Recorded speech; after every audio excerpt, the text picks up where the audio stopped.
Hello students, তোমাদের সবাইকে আমাদের চ্যানেলে ওয়েলকাম জানাই। আজকের ক্লাস 8-এর রায় মার্টিন প্রশ্নবিচিত্রা থেকে পরিবেশ বিজ্ঞানে যেটা 6 নম্বর স্কুল দেওয়া হয়েছে, দেখো বারাসাত MGM হাই স্কুল, এই স্কুলে আমরা প্রশ্নপত্রটি সলভ করে নেব। প্রথমে একের দাগে যেটা এমসিকিউ দেওয়া হয়েছে, একটি সমতল আয়না তলের সঙ্গে 35 ডিগ্রি কোণে আলোকরশ্মি আপতিত হলে প্রতিফলন কোণের মান কত হবে। তাহলে সমতল দর্পণের সঙ্গে খেয়াল করে, এখানে এটা হচ্ছে অভিলম্ব, সমতল দর্পণের সঙ্গে যে কোণটা সেটা বলছে 35 ডিগ্রি। এটা কিন্তু আপতন কোণ নয়। আপতন কোণ মানে হচ্ছে এই আপতিত রশ্মিটা অভিলম্ব সঙ্গে যে কোণটা করছে সেইটা আপতন কোণ। এইটা তুমি জানো, এই টোটালটা হচ্ছে 90, এই টোটালটা 90। তার মধ্যে এটা 35 ডিগ্রি যদি হয় তাহলে এটা কত হবে, 90 থেকে 35 ডিগ্রি মাইনাস করবে, হয়ে যাবে এটা আমার 55 ডিগ্রি, তাই তো। 55 5 60 আর 30 90, তাহলে 55 ডিগ্রি হচ্ছে আপতন কোণ। তাহলে প্রতিফলন কোণ কত হবে, সেটাও 55 হবে। তার মানে এখানে অপশান সি হবে রাইট অ্যান্সার। ওকে, খেয়াল করবে এটা দর্পণের সঙ্গে কোণ বলেছে, আপতন কোণ কিন্তু বলেনি। যদি আপতন কোণ 35 হতো তাহলে প্রতিফলন কোণটা 35 হতো, কিন্তু এখানে মানে দর্পণের সঙ্গে কত কোণ সেটা বলেছে। তরলের চাপ ক্রিয়া করে, সব দিকে সমানভাবে কাজ করে। হাইড্রোলিথ মানে ক্যালসিয়াম হাইড্রাইড CaH2। এরপরে এই পরমাণুটিতে আধানযুক্ত কণার সংখ্যা, এখানে আধানযুক্ত পরমাণু কতগুলো রয়েছে মনে রাখো। এখানে যে নিচে যেটা রয়েছে সেটা হচ্ছে প্রোটন, তাহলে জেডখানা আছে আমার প্রোটন, জেডখানা প্রোটন আছে। উপরে এ মানে হচ্ছে proton plus neutron, proton plus neutron, তাই না। এবার নিউট্রনের কোনো আধান নেই, এর মধ্যে নিউট্রনের কিন্তু কোনো আধান নেই। তাহলে প্রোটনের আধান আছে, তাহলে প্রোটন আমার কতগুলো আছে এখানে তো পেয়েই গেছি। প্রোটন এখানে মানে জেডখানাই আছে, তাই না, জেডখানাই আছে। তাহলে জেডখানা প্রোটন আমি পেয়ে গেলাম। নিউট্রন আছে আমার A-Z, নিউট্রন আছে A-Z, তাই না। ভর সংখ্যা মানে প্রোটন প্লাস নিউট্রন থেকে প্রোটন বাদ দিলাম, তাহলে নিউট্রন পেয়ে গেলাম। কিন্তু নিউট্রন তো আধান নেই, তাই জন্য এটা আমার দরকার নেই। প্রোটন পেলাম, নিউট্রন পেলাম। এবার ইলেকট্রন আমাদের দরকার। ইলেকট্রন কতগুলো থাকবে, যতগুলো প্রোটন থাকে ঠিক ততগুলো ইলেকট্রন থাকবে। তাহলে প্রোটন জেডখানা, তাহলে ইলেকট্রনও জেডখানা থাকবে। তাহলে এটা আধান আছে, নিউট্রনের আধান নেই। তাহলে জেড আর জেড, প্রোটন আর নিউট্রন যোগ করলে কত হচ্ছে 2Z। তার মানে অপশান ডি এখানে যেটা সেটা হবে রাইট অ্যান্সার। এরপরে কার্বনের যে রূপভেদটির দ্বারা গ্যাসের অধিশোষণ ঘটে সেটা হচ্ছে অ্যাক্টিভেটেড চারকোল বা সক্রিয় চারকোল। ওকে, 2-1। এমন একটি ধাতুর নাম লেখো যা অ্যাসিড ও ক্ষার উভয়ের সঙ্গে বিক্রিয়া করে হাইড্রোজেন গ্যাস উৎপন্ন করে, সেটা হচ্ছে অ্যালুমিনিয়াম লিখতে পারো, অ্যালুমিনিয়াম বা জিঙ্ক লিখতে পারো। শূন্যস্থান পূরণ। এসআইতে ক্যালোরি তাপন মূল্যের একক কেমন, তাপন মূল্যের একক হচ্ছে জুল পার কেজি। কেমন, বায়ু সাপেক্ষে হিরে সংকট কোণ 24.5 ডিগ্রি। এক্ষেত্রে প্রতিসরণ কোণের মান কত হবে, প্রতিসরণ কোণের মান হবে 90 ডিগ্রি। কেমন, যেহেতু সংকট কোণ, এটা সংকট কোণে আপতিত হলে প্রতিসৃত রশ্মিটাও দুই মাধ্যমে বিভেদ তল বরাবর ঘেঁষে যায়, মানেই প্রতিসরণ কোণ 90 ডিগ্রি। অভিকর্ষ বল অনুপস্থিত থাকলে তরলে নিমজ্জিত বস্তুর ওপর ক্রিয়াশীল প্লবতা কত হবে। এখানে অভিকর্ষ বল নেই, তার জন্য প্লবতা 0 হবে। কেমন, প্লবতা 0 হবে। H+ আয়নে ইলেকট্রন ও নিউট্রনের সংখ্যা কত। H+ আয়ন, এখানে হাইড্রোজেনের মধ্যে তোমরা জানো যেটা সেটা হচ্ছে হাইড্রোজেনের মধ্যে একটা ইলেকট্রন ছিল, তাই না, একটা ইলেকট্রন ছিল এবং একটা প্রোটন ছিল। এবার যখন H+ হলো তখন ইলেকট্রন বেরিয়ে গেল, মানে একটা ইলেকট্রন ছিল সেটাই বেরিয়ে গেল, তাহলে ইলেকট্রন আর থাকলো না, ইলেকট্রন 0। কেমন, আর নিউট্রন, সাধারণ হাইড্রোজেনের মধ্যে তো কোনো নিউট্রন নেই, 1 থেকে 1 মাইনাস করলে 0 হয়, নিউট্রনও 0, তাহলে ইলেকট্রনও 0, নিউট্রনও 0। ওকে, 3-এর দাগের প্রশ্ন। প্রথম প্রশ্ন বলছে আয়নীয় যৌগে অণুর অস্তিত্ব নেই কেন। 189 পেজে রয়েছে রায় মার্টিনের। আয়নীয় যৌগে ক্যাটায়ন অ্যানায়ন দ্বারা গঠিত, এরা পরস্পর স্থির তড়িৎ আকর্ষণ বল দ্বারা পরস্পর যুক্ত থাকে এবং সমযোজী যৌগের মধ্যে উপাদান অণুর অস্তিত্ব থাকে। কিন্তু আয়নীয় যৌগে কখনোই, যেহেতু এরা আয়নিত অবস্থায় থাকে, তাই জন্য আয়নীয় যৌগে অণুর অস্তিত্ব নেই। ক্লাস 8-এর হিসাবে আনসারটা দিয়েছে, যখন ক্লাস 10-এ পড়বে তখন এই আনসারটা আরও একটু এলাবোরেটেড পাবে। কেমন, এরপরে হাইড্রোজেন প্রস্তুতিতে গাঢ় HCl ব্যবহার করা হয় না কেন। এটা তোমরা রায় মার্টিন থেকে পাবে, রায় মার্টিন থেকে আমি তোমাদের দেখাচ্ছি। এখানে গাঢ় HCl কেন ব্যবহার করা হয় না, এটা রায় মার্টিনের 275 পেজে পাবে। ওকে, গাঢ় HCl ব্যবহার করা হয় না তার কারণ এটা খুব উদ্বায়ী বা ভোলাটাইল, সহজেই মানে মিশে যায়, বাতাসে মিশে যায়।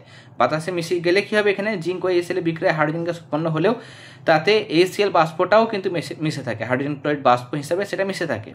ফলে বিশুদ্ধ হাইড্রোজেন গ্যাস কিন্তু পাওয়া যায় না, হাইড্রোজেনের সঙ্গে এই বাষ্পটাও মিশে থাকে।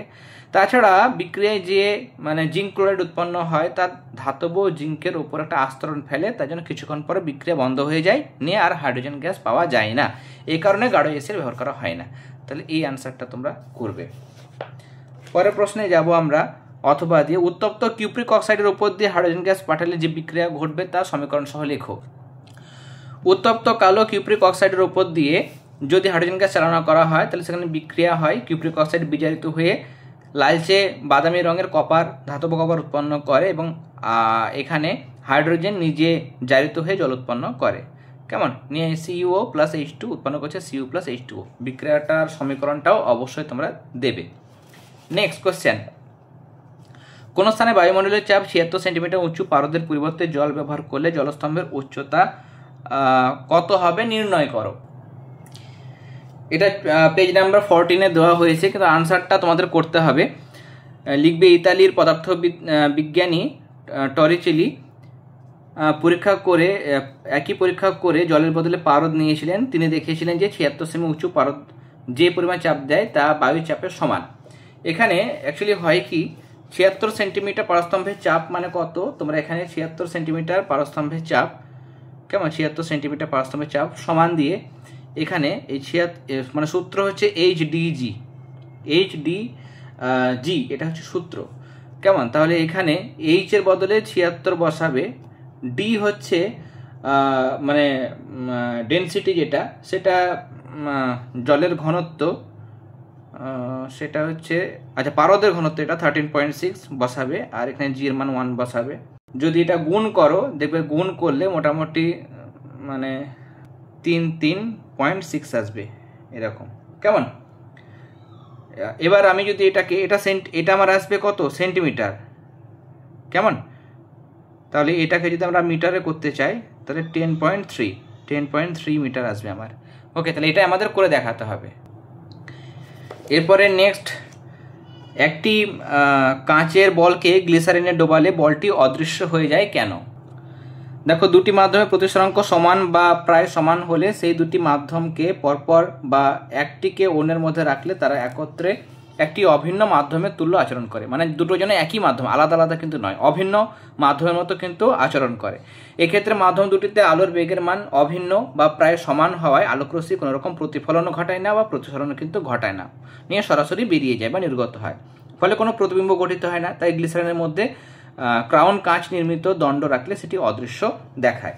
কেমন, এটা রায়মার্টিনের ক্ষেত্রে পেজ নাম্বার 111-তে রয়েছে। অথবা দিয়ে যেটা প্রশ্ন, আলোর লম্ব আপতন বলতে কি বোঝায়, সেক্ষেত্রে আপতন কোণ ও প্রতিফলন কোণের মান কত।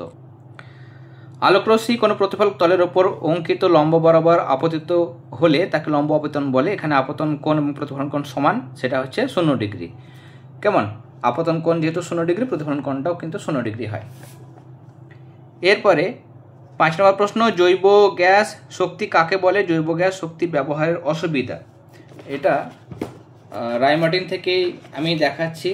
জৈব গ্যাস শক্তি, কেমন, জৈব গ্যাস শক্তি, এটা 295 পাতায় রায়মার্টিনের 295 পেজে পাবে। এই যে জৈব গ্যাস শক্তি এখানে দেওয়া হয়েছে, জৈব গ্যাস কাকে বলে এবং জৈব গ্যাস শক্তি, এখান থেকে যে শক্তি পায় তাকে জৈব গ্যাস শক্তি বলে, দেওয়া হয়েছে। কেমন, এই জিনিসটা তোমরা লিখবে। এবং সুবিধা অসুবিধা, আচ্ছা অসুবিধা বলেছে একটা, অসুবিধা এখানে এটা লিখতে পারো প্রথমটা, গ্রামাঞ্চলে গবাদি পশুপালন তথা বায়োগ্যাস প্রকল্প গড়ে তোলা সম্ভব হলেও শহরাঞ্চলের ক্ষেত্রে এই প্রক্রিয়ায় শক্তি উৎপাদন অসুবিধাজনক। তাহলে এটাই অসুবিধা। ওকে, 4 দাগের প্রশ্ন যেগুলো দেওয়া হয়েছে সেগুলো আমরা সলভ করে নেব। প্রথম প্রশ্ন দেখো, তরলের সমোচ্চশীলতা ধর্ম বলতে কি বোঝায়। আর জলপূর্ণ এবং গাঢ় নুনপূর্ণ একই আকারের দুটি বোতলের সমোচ্চতায় দুটি ছিদ্র করলে কোন বোতলটি দিয়ে তরল নির্গমনের বেগ বেশি হবে এবং কেন। সমোচ্চশীলতা সংজ্ঞা এটা পাবে, তরলের একই অনুভূমিক তলে থাকা দুটি বিন্দুতে চাপের পার্থক্য হলে তরল সর্বদা বেশি চাপযুক্ত অঞ্চল থেকে কম চাপযুক্ত অঞ্চলের দিকে প্রবাহিত হয় বা বয়ে যায়।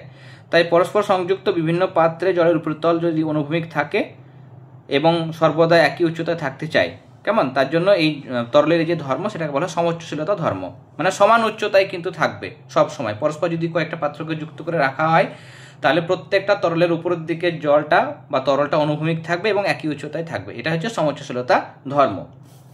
এবং এটা ছিল রায়মার্টিনের 21 পেজে, কেমন, রায়মার্টিনের পেজ নাম্বার 21।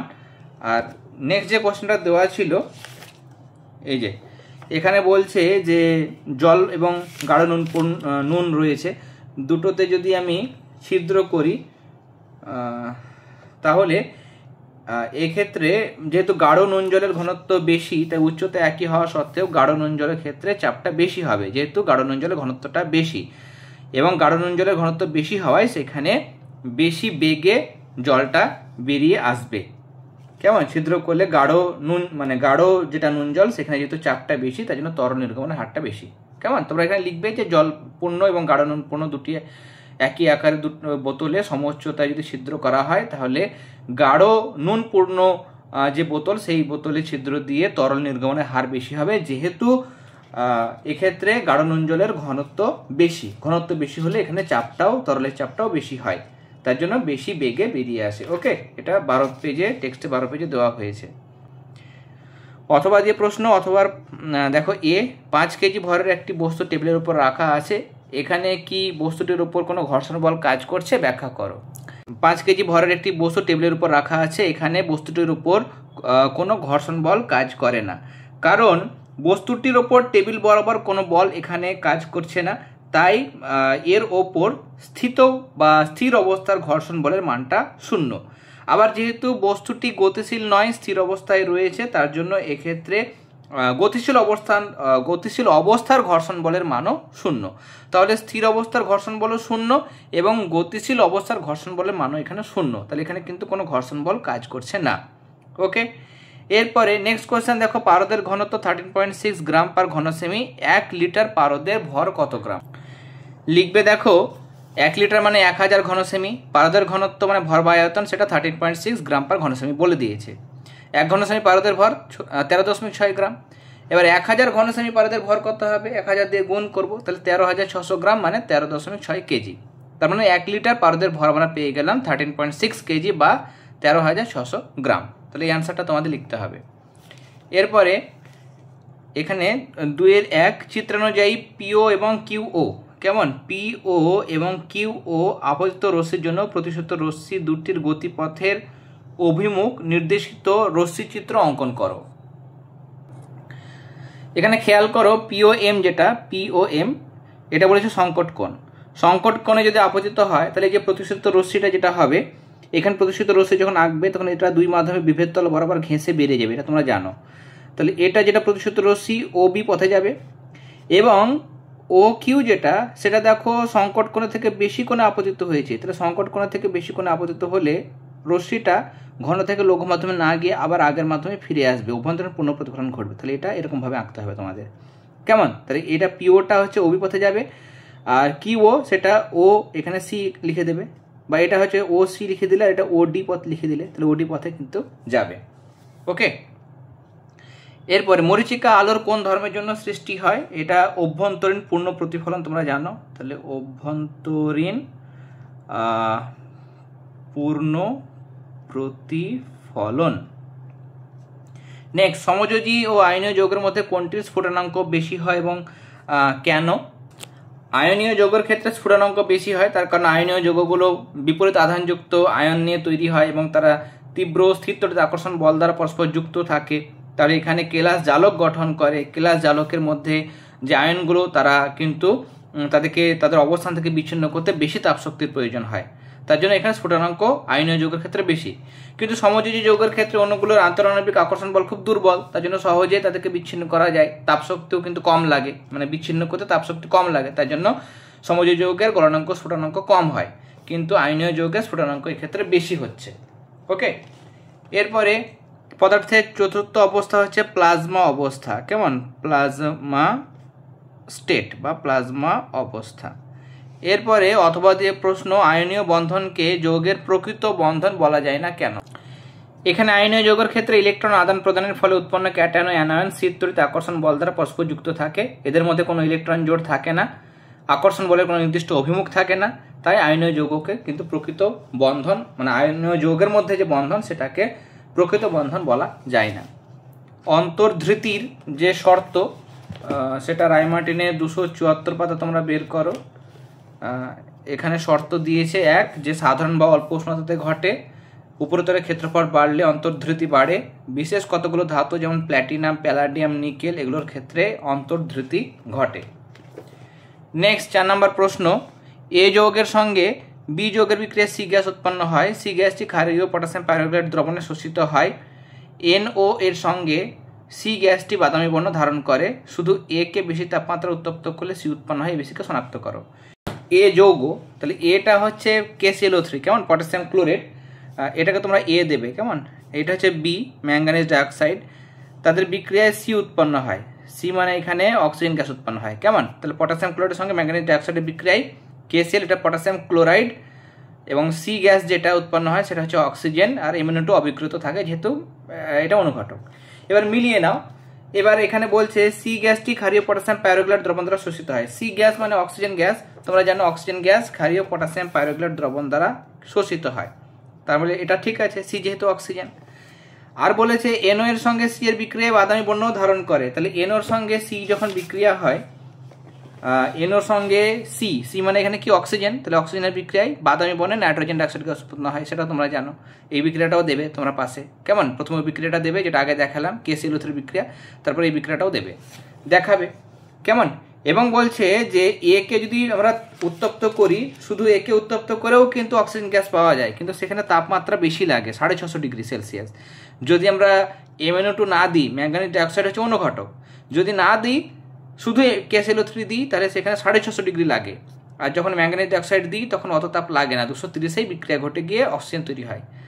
তাহলে এখানে বলছে যে শুধু একে উত্তপ্ত করে, বেশি তাপমাত্রা উত্তপ্ত করে সে উৎপন্ন হয়, মানে KClO3 কে বেশি তাপ দেবো আমরা, 650 ডিগ্রি সেলসিয়াস তাপমাত্রা দিলে তবে অক্সিজেন গ্যাস উৎপন্ন হয়।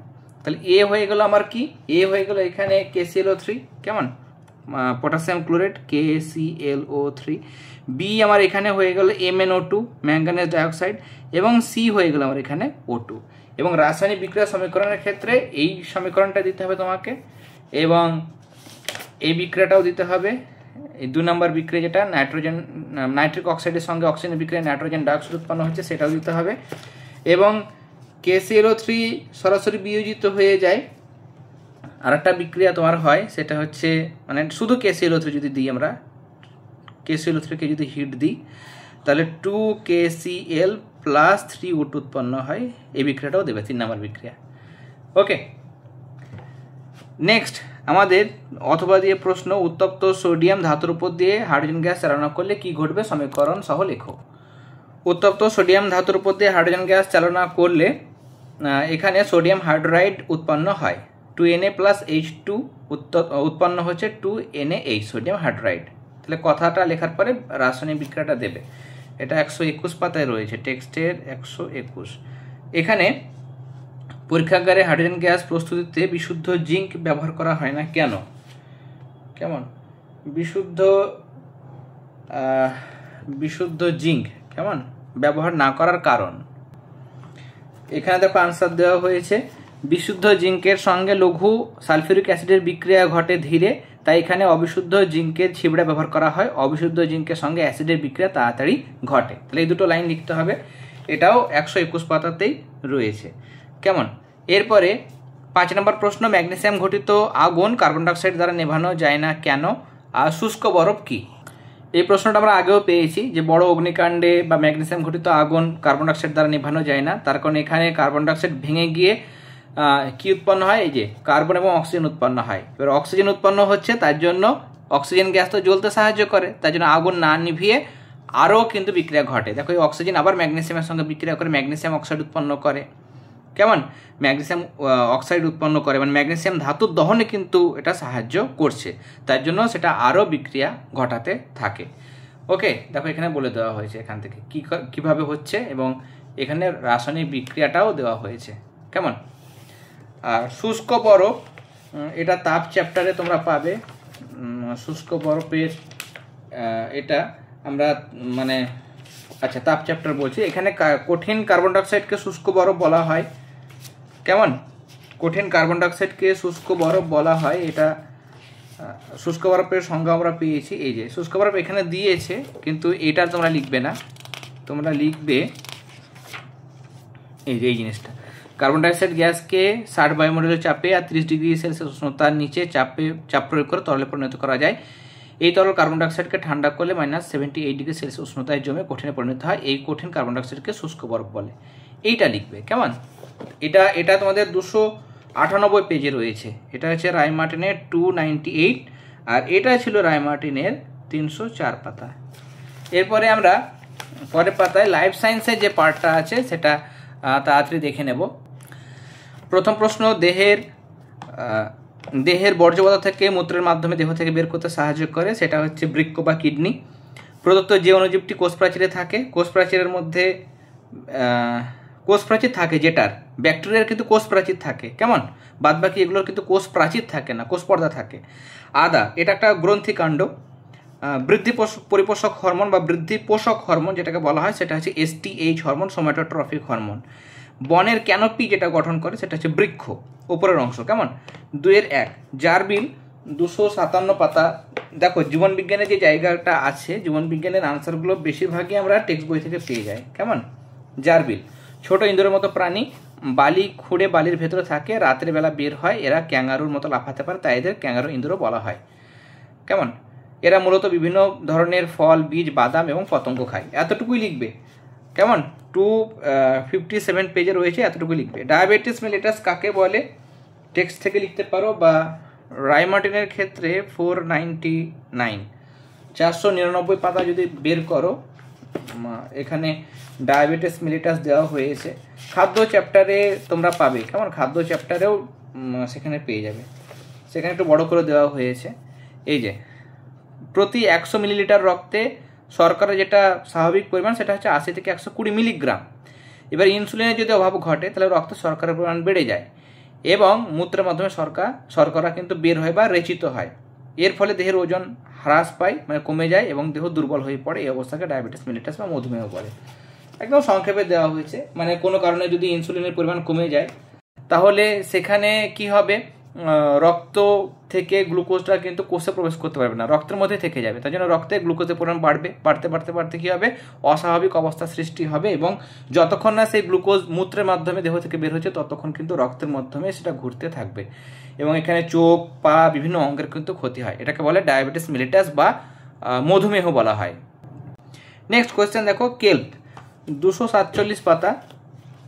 তাড়াহুড়ো করে অনেক সময় হয়তো হয়ে যায়, সেটাও খুব কম, হয়তো 10টা ভিডিওর মধ্যে হয়তো একটাতে যদি বা হয়ে যায়, যখনই আমার মনে পড়ে সেটা আমি সঙ্গে সঙ্গে কিন্তু কারেকশান করে দিই এবং প্রত্যেকটা ভিডিওতে সঠিক আনসারে প্রোভাইড করি। যদি কোনো সেটে 10টা সেটের মধ্যে হতে পারে একটা সেটে হয়তো যদি বাই চান্স ভুল হয়ে যায়, সেটাও কিন্তু আমি ভিডিও পাবলিশ হয়ে গেল হয়তো আমি 2-1 দিনের মধ্যে সেটা আনসারটা তোমাদের বলার আগেই অনেক সময় দিয়ে দিই। ওকে, তোমরা কিন্তু কমেন্ট সেকশনটা চেক করবে বা টেলিগ্রাম গ্রুপেও তোমরা যদি কোনো কনফিউশন থাকে বা তোমরা কমেন্ট সেকশনে জানাতে পারো যদি কোনো প্রবলেম থাকে। বেশিরভাগই ক্ষেত্রে কিন্তু আনসারটা সঠিক দিই। ওকে, কেল্প হচ্ছে খুব বড় সামুদ্রিক শ্যাওলা। এটা সমুদ্রের অগভীর অংশে এরা জন্মায়। এমনভাবে এরা বাড়ে যে সমুদ্রের নিচে প্রায় একটা অরণ্য তৈরি করে ফেলে। বেশিরভাগ প্রজাতির দেহ চ্যাপ্টা, অনেকটা পাতার মতো দেখতে, মূলের মতো একটা অংশের সাহায্যে এরা জলের নিচে কোনো কিছুর সঙ্গে আটকে থাকে। এরা খুব তাড়াতাড়ি বাড়ে, লিখবে। ওকে, বা কেল্প হলো খুব বড় সামুদ্রিক শ্যাওলা, সমুদ্রের অগভীর অংশে এরা জন্ম নেয়। এতটুকু লিখলে হবে যেহেতু 1 নম্বর দিয়েছে। পেশি যেটা আবরণী সেটাকে বলা হয় সার্কোলেমা। কেমন? সার্কোলেমা বলা হয়। হাইফি এটা 188 পাতা বের করো টেক্সট বইয়ের মধ্যে। হাইফি দারুণ ইম্পর্টেন্ট জায়গা। হাইফি কাকে বলা হয়? এই যে ছত্রাকের দেহ এককোষী গোলাকার, যেমন ইস্টের ক্ষেত্রে হয়, বা সরু সুতোর মতো অংশ দিয়ে তৈরি হয়। এই সরু সুতোর মতো অংশগুলোকে বলা হয় হাইফি। নেক্সট 3-1 প্রশ্ন বলছে রাইবোজোম কাকে বলে, এ দুটি কাজ লেখো। লিখবে যে রাইবোজোম হলো একটি পর্দাবিহীন কোষ অঙ্গাণু। সাধারণত কোষের সাইটোপ্লাজমে ছড়িয়ে ছিটিয়ে থাকলেও অন্য কয়েকটি অঙ্গাণুর ভিতরে, যেমন মাইটোকন্ড্রিয়া, ক্লোরোপ্লাস্টিড, এগুলোর ভেতরে কিংবা এন্ডোপ্লাজমীয় জালিকা, নিউক্লিয় পর্দার বাইরের দিকেও এই অঙ্গাণুকে আবদ্ধ অবস্থায় দেখা যায়। হয়ে গেল। কাজে 1 নম্বর কাজ লিখবে প্রোটিন সংশ্লেষ করা এই অঙ্গের প্রধান কাজ। 2 নম্বর কাজ লিখবে সংশ্লেষিত প্রোটিন কোষের ক্ষয়পূরণে ও নতুন কোষ তৈরিতে সাহায্য করে, কোনো কোনো প্রোটিন কোষের বাইরেও ক্ষরিত হয়। ওকে, 175 পাতায় টেক্সট থেকেই তোমরা পাচ্ছ। অথবা যে প্রশ্ন, প্রখর সূর্যালোকে দীর্ঘ সময় কোনো চারা গাছকে রাখলে পাতাগুলো নুয়ে পড়ে, আবার জলের উৎসের সংস্পর্শে এলে গাছটি আগের অবস্থায় ফিরে যায়, প্রথম ও দ্বিতীয় ঘটনার কারণ কি হতে পারে? এখানে প্রথম অবস্থায় কি হচ্ছে, প্রখর সূর্যালোকের প্রভাবে উদ্ভিদ কোষ থেকে অধিক পরিমাণ জল, মানে বেশিরভাগ জল বাষ্পীভূত হয়ে বেরিয়ে যায়, ফলে কোষ গহ্বরে কোষরসের আয়তন কমে যায় এবং উদ্ভিদ কোষের রসস্ফীতির চাপ কমে যায়, এই জন্য নুয়ে পড়ে। আর পরে যখন আবার জলের সংস্পর্শে রাখে তখন মূলরোম দিয়ে ওই গাছটা জল শোষণ করে, কোষ গহ্বরের কোষরসের আয়তন বেড়ে যায়, ফলে পাতাগুলো পুনরায় টান হয়, মানে রসস্ফীত অবস্থা আবার আগের অবস্থাটা ফিরে পায়। ওকে, এই কারণেই আবার পাতাগুলো টান হয়ে যায়। নেক্সট কোয়েশ্চেন, এখানে একটি প্রোক্যারিওটিক অণুজীব ও একটি ইউক্যারিওটিক অণুজীবের নাম লেখো। কেমন, এটা টেক্সট থেকেও তোমরা বের করতে পারো, বা দেখো প্রোক্যারিওটিক অণুজীব হচ্ছে ব্যাকটেরিয়া আর ইউক্যারিওটিক হচ্ছে প্রোটোজোয়া বা আদ্যপ্রাণী। কেমন, এটা রায়মার্টিনের 428 পাতায় 428 428 পাতায় রয়েছে। এরপরে অথবা যে প্রশ্ন, ছত্রাককে উপকারী শত্রু বলার কারণ কি? এটা রায়মার্টিনের 430 পাতা তোমরা বের করো। দেখো এখানে দেওয়া হয়েছে উপকারী শত্রু কেন বলা হয়েছে, তার কারণ এখানে এটা উপকারী ভূমিকাও যেমন পালন করে, শত্রু বলা হয়েছে তার অপকারী ভূমিকা, মানে ক্ষতিও করে। যেমন পেনিসিলিয়াম নামক এক ধরনের ছত্রাক আছে যেখান থেকে জীবনদায়ী অ্যান্টিবায়োটিক পেনিসিলিন পাওয়া যায়, তাই না? প্রথম অ্যান্টিবায়োটিক এটা তৈরি হয়েছিল তোমরা জানো। আবার কিছু কিছু ছত্রাক রয়েছে যেগুলো ক্ষতি করে, যেমন পাউরুটি বা অন্যান্য খাবারে পেনিসিলিয়াম জন্মালে তা পাউরুটির পচন ঘটায় এবং খাদ্যে বিষক্রিয়া সৃষ্টি করে। এ কারণেই ছত্রাকের যেহেতু উপকার এবং অপকার দুটো ভূমিকায় আছে, এই কারণে একে উপকারী শত্রু বলা হয়। পরের প্রশ্ন, এখানে অ্যাড্রিনালিনকে এখানে আপদকালীন হরমোন বলা হচ্ছে কেন? দারুণ ইম্পর্টেন্ট কোয়েশ্চেন, আমরা অনেকবার পেয়েছি।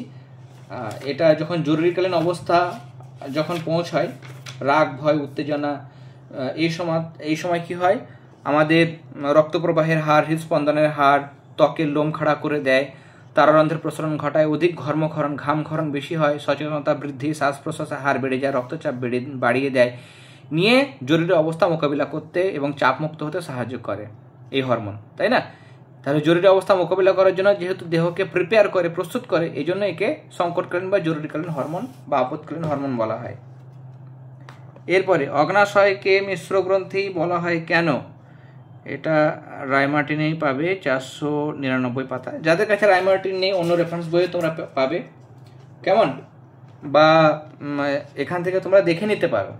অগ্নাশয়কে মিশ্র গ্রন্থি বলছে তার কারণ কিছু গ্রন্থি আছে আমাদের অন্তঃক্ষরা এবং কিছু কিছু রয়েছে বহিঃক্ষরা। অন্তঃক্ষরার ক্ষেত্রে নালী থাকে না, ওখান থেকে যেগুলো নির্গত হয় সেগুলো শরীরের ভেতরেই পড়ে, গ্রন্থির ওখানেই। এবং বহিঃক্ষরাতে কি হয়েছে, নালী থাকে, নালী দিয়ে মানে ক্ষরিত অংশটা বাইরে বেরিয়ে আসে। এবার অগ্নাশয় এমন একটা গ্রন্থি যেখানে অন্তঃক্ষরা মানে নালীবিহীন অংশ, যেটা হচ্ছে আইলেটস অফ ল্যাঙ্গারহ্যান্স, আর বহিঃক্ষরা মানে নালীযুক্ত অংশ, অ্যাসিনি যেটা অংশ অগ্নাশয়ের মধ্যে, সেটা হচ্ছে বহিঃক্ষরা পার্ট। তো দুটোই থাকে। অন্তঃক্ষরা থেকে হরমোন ক্ষরিত হয় যেগুলো শরীরে বিভিন্ন বিপাক্রিয়া এবং বিভিন্ন অংশে বিভিন্ন কাজে সাহায্য করে। আর বহিঃক্ষরা থেকে কি হবে, উৎসেচক ক্ষরিত হয় যা খাদ্য পরিপাকে সাহায্য করে। তাহলে অন্তঃক্ষরা বহিঃক্ষরা দুটোই থাকে বলে একে মিশ্র গ্রন্থি বলে। ওকে, এরপরে নেক্সট কোয়েশ্চেন আমাদের বলছে যে ইউট্রোফিকেশন কাকে বলে, এটি জলের দূষণ কিভাবে ঘটায়? এটা রায়মার্টিনের 529 পাতা 529 যে তোমরা বের করো, তাহলে ইউট্রোফিকেশন কাকে বলে এটা আগেও পেয়েছো তোমরা। ইউট্রোফিকেশন কাকে বলে এটা লিখবে, এবং জলদূষণ কিভাবে ঘটায় জাস্ট দুটো জিনিস লিখে দেবে, আর বেশি লেখার প্রয়োজন নেই, এই দুটো পয়েন্ট লিখবে। কেমন, কাকে বলে লেখার পরে এই দুটো পয়েন্ট দেবে। নেক্সট কোশ্চেনে যাব আমরা, কিভাবে জীবদেহ থেকে ঠান্ডা আলো বা বায়োলুমিনেসেন্স তৈরি হয়? এগুলো টেক্সটে পাবে, টেক্সটের মধ্যে এগুলো সুন্দর করে দেওয়া হয়েছে, তার জন্য আলাদা করে এগুলো করার কিন্তু প্রয়োজন নেই। কেমন, দেখো 246 পাতায় এই যে সমুদ্রের গভীরে থেকে শুরু করে এখানে কিভাবে বায়োলুমিনেসেন্স তৈরি হয়, কোন কোন রঞ্জক পদার্থ যুক্ত থাকে, কোন উৎসেচক যুক্ত থাকে সেটা দেওয়া হয়েছে, না কীভাবে তৈরি হয়, এতটা পর্যন্ত লিখতে হবে। কেমন, এতটা অবধি লিখতে হবে। আর রায়মার্টিন থেকে লিখতে চাইলে তোমরা সেখান থেকেও লিখতে পারো কীভাবে বায়োলুমিনেসেন্স তৈরি হয়। 1 নম্বর পয়েন্ট, এখানে 2 নম্বর পয়েন্ট, 3 নম্বর এবং 4 নম্বর, 4টে পয়েন্ট দেওয়া হয়েছে কিভাবে তৈরি হয় বায়োলুমিনেসেন্স। ওকে, এরপরে অথবা দিয়ে প্রশ্ন, গরম মশলা কাকে বলে, কোন কোন রান্নায় গরম মশলা ব্যবহার করা হয়, এগুলো তো খুব সহজ প্রশ্ন। এই যে লবঙ্গ, এলাচ, দারচিনি, গোলমরিচ, জয়িত্রী, জয়ফল এগুলো মিশিয়ে গরম মশলা তৈরি করা হয়। কোন কোন রান্নায় ব্যবহার করা হয়, নানা রকম তরকারি, মাছ, মাংস এগুলোতে রান্নায় স্বাদ আনতে এবং গন্ধ আনতে গরম মশলা ব্যবহার করা হয়। ওকে, এটা লিখবে। এরপরে 4 দাগের কিছু প্রশ্ন আছে, সেগুলোর আনসার দেখে নেব। প্রথম প্রশ্ন এখানে বলছে, বহুকোষী জীবদেহ সংগঠনের ধাপগুলি ছোট থেকে বড় পর্যায়ক্রমে সাজাও। লজ্জাবতীকে আমরা সজীব কিন্তু শুকনো কাঠকে জড় বলি কেন? ছোট থেকে বড় সাজাবে কোষ, অনেকগুলো কোষ নিয়ে তৈরি হয় কলা, অনেকগুলো কলা নিয়ে অঙ্গ, অনেকগুলো অঙ্গ নিয়ে তন্ত্র, অনেকগুলো তন্ত্র নিয়ে জীবদেহ। আর লজ্জাবতীকে আমরা জীব বলছি আর শুকনো কাঠকে জড় পদার্থ বলছি, তার কারণ লজ্জাবতী গাছ নিজের দেহে খাদ্য তৈরির মাধ্যমে পুষ্টি লাভ করে। লজ্জাবতী গাছ শ্বাসকার্য চালায়, বংশবিস্তার করে। পাতায় যদি হাত দেওয়া হয় তাহলে পাতাগুলো মুদে যায়, মানে উত্তেজনায় সাড়া দেয়। লজ্জাবতী তাহলে সজীব। পুষ্টি, শ্বাসকার্য, বংশবিস্তার, উত্তেজনায় সাড়া দেওয়া এগুলো ধর্মগুলো লজ্জাবতীর দেখা যায়, তার জন্য লজ্জাবতী সজীব। কিন্তু শুকনো কাঠে এই ধর্মগুলো দেখা যায় না, তার জন্য শুকনো কাঠ কিন্তু জড় পদার্থ। ওকে, নেক্সট অথবা দিয়ে প্রশ্ন, প্রাণী কোষে কোষ প্রাচীর দেখা যায় না কিন্তু উদ্ভিদ কোষে কোষ প্রাচীর দেখা যায় কেন, আর গলগি বস্তু কাকে বলে? এখানে প্রাণী কোষে তুলনায় উদ্ভিদ কোষের যান্ত্রিক দৃঢ়তা অনেক বেশি।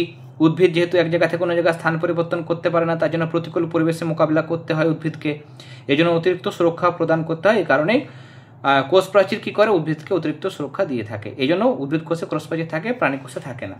আর গলজি বস্তু কাকে বলে, এখানে সংজ্ঞা দেওয়া হয়েছে। এই যে সমস্ত ইউক্যারিওটিক কোষে নিউক্লিয়াসের কাছে একক পর্দাবৃত্ত নলাকার বা গোলাকার গঠন থাকে, যেগুলো ঘনশূন্য বিশিষ্ট হিসাবে অবস্থান করে, কাছাকাছি অবস্থান করে এবং কোষের ক্ষরণ কাজে সাহায্য করে, তাদের গলজি বস্তু বলে। এরপরে ছত্রাক, আচ্ছা মৃতজীবিতা কাকে বলে? মৃতজীবিতা দেখা যায় এমন দুটো জীব, আর মৃতজীবিতার দুটি গুরুত্ব। 418 পাতা বের করো রায়মার্টিনের ক্ষেত্রে। এই যে সমস্ত জীব মৃত পচা গলা বস্তু থেকে পুষ্টিরস শোষণ করে বেঁচে থাকে বা পুষ্টি লাভ করে, তাদের মৃতজীবী বলে, এবং এই যে ধর্ম তাকে মৃতজীবিতা বলে, দেওয়া হয়েছে। উদাহরণ পেনিসিলিয়াম অ্যাগারিকাস, রাইজোপাস এগুলো। ওকে, মৃতজীবিতার গুরুত্ব এখানে দেওয়া হয়েছে দুটো পয়েন্ট তোমরা লিখবে, আমি আর বলছি না। ওকে, আর ছত্রাক ও শৈবালের মধ্যে 3টে সাদৃশ্য মানে মিল আমাদের লিখতে হবে। এক হচ্ছে এরা উভয়েই হচ্ছে, দেখো ছত্রাক এবং শৈবাল উভয়ই সমাঙ্গদেহী, মানে দেহ মূলকাণ্ড পাতায় বিভেদিত নয় বা বিভক্ত নয়। 2 নম্বর হচ্ছে উভয়ের কোষ প্রাচীর থাকে। 3 নম্বর হচ্ছে উভয়ে এককোষীয় থাকে, বহুকোষীয় সদস্য কিন্তু আছে। এরপরে থাইরক্সিন হরমোন ক্ষরণের মানে বেশি যদি ক্ষরিত হয় তার সমস্যা, এবং কম যদি ক্ষরিত হয় থাইরক্সিন হরমোন তাহলে সেখানে সমস্যা। যদি এখানে বেশি ক্ষরিত হয় তাহলে এখানে সমস্যা হচ্ছে স্ফীতনেত্র গলগণ্ড বা এক্সোপথ্যালমিক গয়টার বা গ্রেভস বর্ণিত রোগ হয়।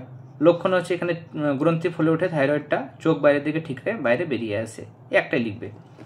আর কম ক্ষরিত হলে শিশুদের ক্ষেত্রে ক্রেটিনিজম রোগ হয়, এখানে বৃদ্ধি কমে যায়, মানসিক বিকাশ ব্যাহত হয়, দেহত্বক মোটা, শুষ্ক, খসখসে, ভাঁজযুক্ত হয়, এতটুকু লিখবে। ওকে, আর বড়দের ক্ষেত্রে কম ক্ষরণে মিক্সিডিমা রোগ হয়, এখানে দেহে দেহতলের পরিমাণ বেড়ে যায়, চোখের তলা ফোলা ফোলা লাগে।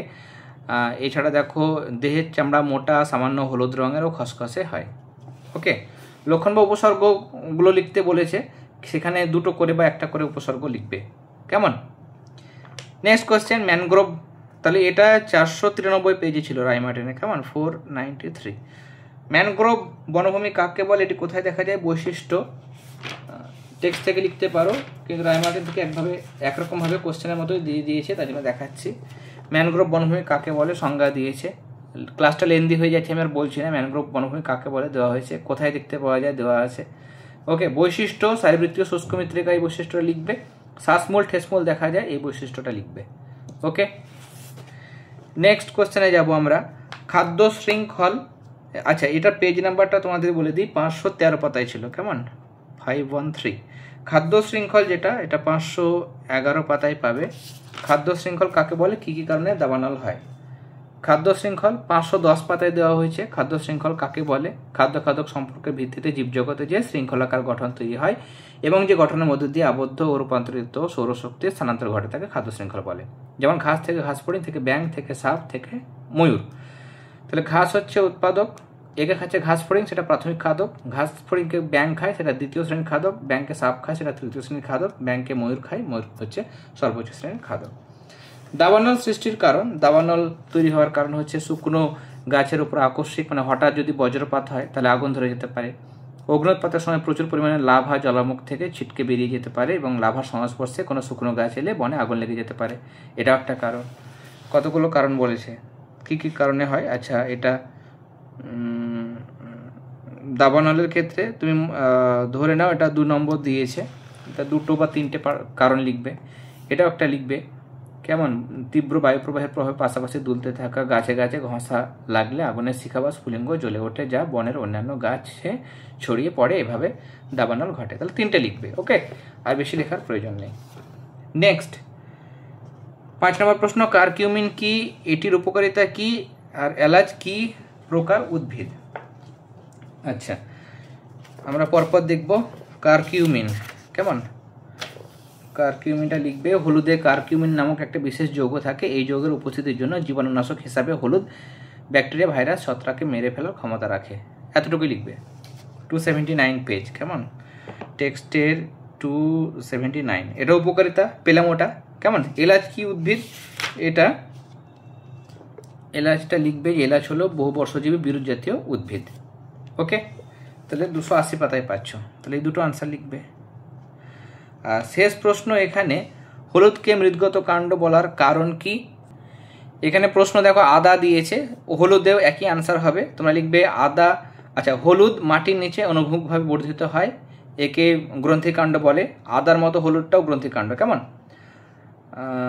আর একটা লিখবে যে হলুদের গায়ে স্বল্পপত্র পর্ব ও পর্বমধ্যের সুস্পষ্ট উপস্থিতি বর্তমান। হলুদে কাক্ষিক মুকুল তৈরি হয় এবং কাক্ষিক মুকুল অঙ্গজ জননে সাহায্য করে, এ কারণে হলুদকে মৃৎগত কাণ্ড বলা হয়। ওকে, হলুদকে মৃৎগত কাণ্ড বলা হয়। তাহলে ওই আদার মতোই আনসারটা হবে, এটা রাইমার্টিনের 593। আর ইউজিনল কাকে বলে, এটা দেওয়া হয়েছে রাইমার্টিনের 592 পাতায়। লিখবে যে লবঙ্গতে যে বিশেষ রাসায়নিক পদার্থ থাকে তাকে ইউজিনল বলে। ওকে, তাহলে আজকে আমরা প্রশ্নবিচিত্রা থেকে 6 নম্বর স্কুলের সমস্ত প্রশ্নের আনসারগুলো দেখে নিলাম। আজকের ক্লাসটি ভালো লেগে থাকলে অবশ্যই ক্লাসটিতে লাইক দেবে, আর যারা এখনো পর্যন্ত চ্যানেলটি সাবস্ক্রাইব করনি অবশ্যই সাবস্ক্রাইব করে নিও। তাহলে তোমরা সবাই খুব ভালো থেকো। All the very best.